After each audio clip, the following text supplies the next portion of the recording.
Peserta didik baru PPDB SMP Negeri sudah lama ditutup, namun masih banyak siswa yang belum mendapatkan sekolah untuk melanjutkan pendidikan. Karenanya perlu ada solusi dari pemerintah agar program wajib belajar 9 tahun dapat terlaksana dengan baik.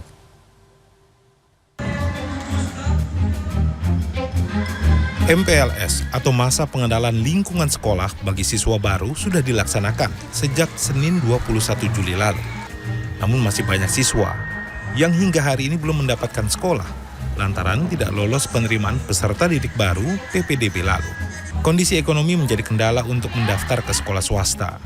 Anggota Dewan Pendidikan Kota Surabaya, Sita Pramesti, mengungkapkan setidaknya ada 2 hal yang dapat dilakukan oleh pemerintah Kota Surabaya untuk mengatasi permasalahan tersebut.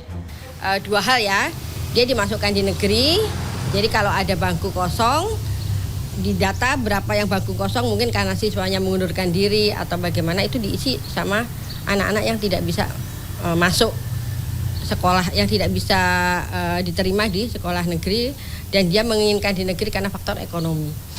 Atau kalau misalkan negeri sudah kosong, pemerintah bisa mengawal mereka untuk masuk di swasta dengan perhatian khusus ya, mungkin dengan dilihat kemampuan ekonomi keluarganya. Kalau dia memang tidak mampu, maka pemerintah bisa ikut membantu hadir di sini.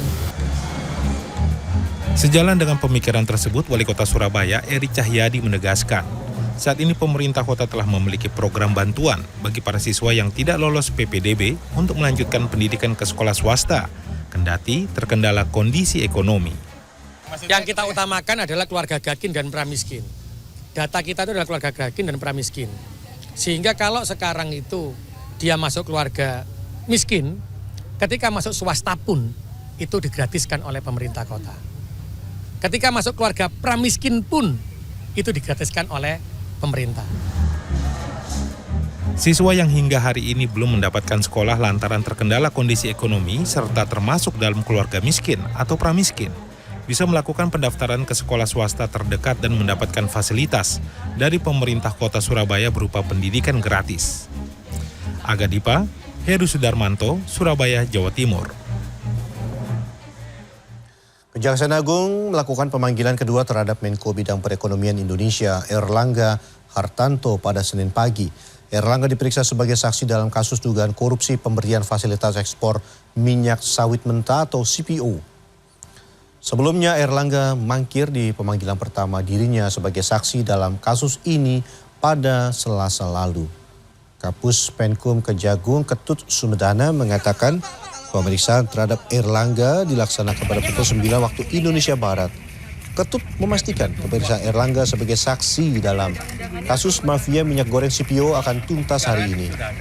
Penyidik Kejagung sedang mendalami peran Erlangga sebagai Menko Perekonomian yang mengeluarkan sejumlah kebijakan terkait ekspor crude palm oil serta kaitannya dengan 3 tersangka korporasi. Hingga saat ini Kejagung telah menetapkan 3 korporasi sebagai tersangka, yaitu Wilmar Group, Permata Hijau Group, dan Musimas Group dalam kasus dugaan korupsi izin ekspor minyak sawit mentah dan turunannya periode 2021-2022.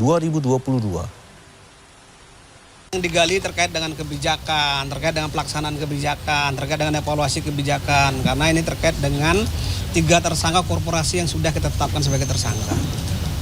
Ya bisa agak sore, bisa juga malam, kita nggak tahu ya.